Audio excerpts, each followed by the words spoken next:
No. It's for students, isn't it? Oh, I think my brother got waitlisted there.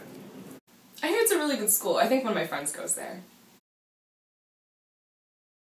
I did know when the election was happening, but that number's kind of lost. It's kind of slipped my mind. 207?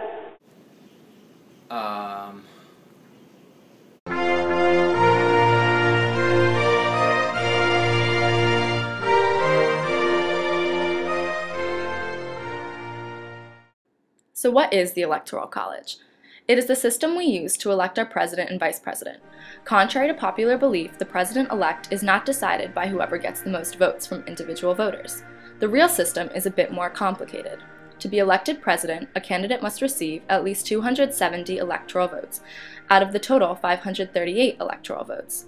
All states, as well as Washington, D.C., are automatically assigned 2 electoral votes and given additional votes based on their population. So why not just vote for the candidates directly? This system was devised as a compromise between small states and large states to ensure that the lesser populated regions could still have a significant say in electing the president. In addition, the Electoral College was created by our founding fathers, who feared that the common man was not able to make an informed decision on who to vote for. Although this now seems unfair, these once were legitimate concerns. Without access to reliable, accurate information about the candidates, voters might vote for candidates just because they're from their home state.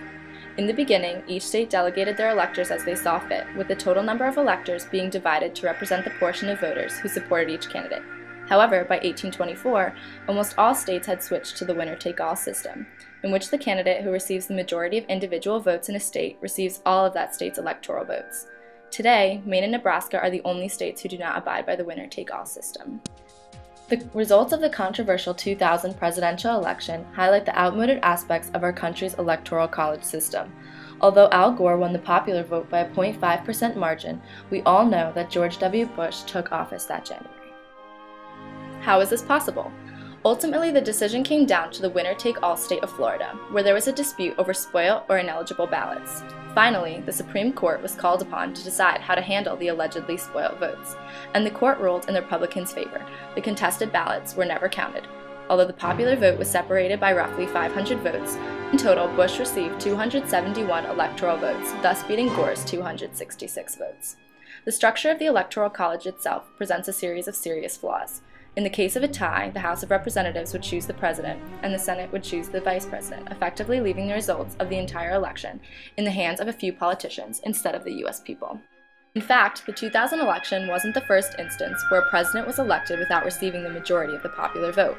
The same circumstance occurred in 1876 and 1888. The Electoral College also gives unequal voting power to individuals depending on how populated their home state is. For instance, a small state like Vermont has 3 electoral votes, while a populous state like Texas has 34 electoral votes. Texas has over 3 times as many votes per electoral votes, meaning that a Vermonter's vote is worth more than 3 times that of a Texan. These discrepancies could easily allow a candidate to win the presidency with only 22% of the popular vote. Here's how. Start with Wyoming, the state where 0.18% of Americans live, but who get 0.56% of the Electoral College votes for president. And, because it's a winner-take-all system, you don't need all of them to vote for you, just half plus 1, or 0.09%. Next up is the District of Columbia, where winning 0.1% of the population gets you an additional 0.56% of the Electoral College. Then add in wins in Vermont and North Dakota and Alaska. Notice how the votes you're getting to win the presidency go up much faster than the percent of the population who voted for you because of the Electoral College's rules. Next is South Dakota, then Delaware, Montana, Rhode Island, New Hampshire, Maine, Hawaii, Idaho, Nebraska, West Virginia, New Mexico, Nevada, Utah, Kansas, Arkansas, Mississippi, Iowa, Connecticut, Oklahoma, Oregon, Kentucky, Louisiana, South Carolina, Alabama, Colorado, Minnesota, Wisconsin, Maryland, Missouri, Tennessee, Arizona, Indiana, Massachusetts, Virginia, and New Jersey. Congratulations! By taking advantage of the unfair rules and winning states, not people, you've won a majority in the Electoral College even though 78% of the population voted against you. This is not democracy. This is indefensible. In addition to this glaring error of disproportionate representation, there is also the issue of unbound or faithless electors.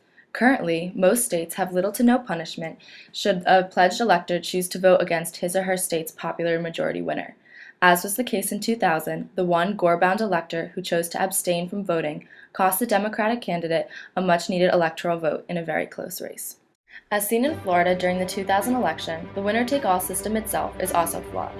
As long as a candidate wins more than half of a state's popular vote, he or she gets all of the state's electoral votes, regardless of how many people voted against him or her.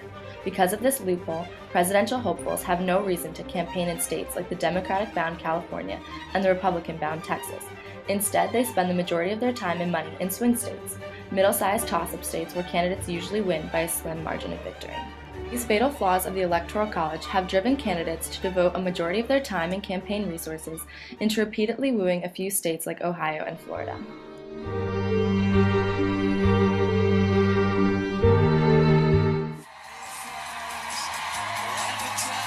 Considering how important Ohio is, I mean, we might as well just, we could just shut down the whole election and just run the whole election in Ohio. If we get Ohio, what do you think President Obama needs to do to win over the Main Street middle-class voters in the Buckeye State? Hey, I just met you, and this is crazy, but here's my... In the 2012 election, Mitt Romney and Barack Obama spent nearly all of their time and money in only 10 of the 50 states.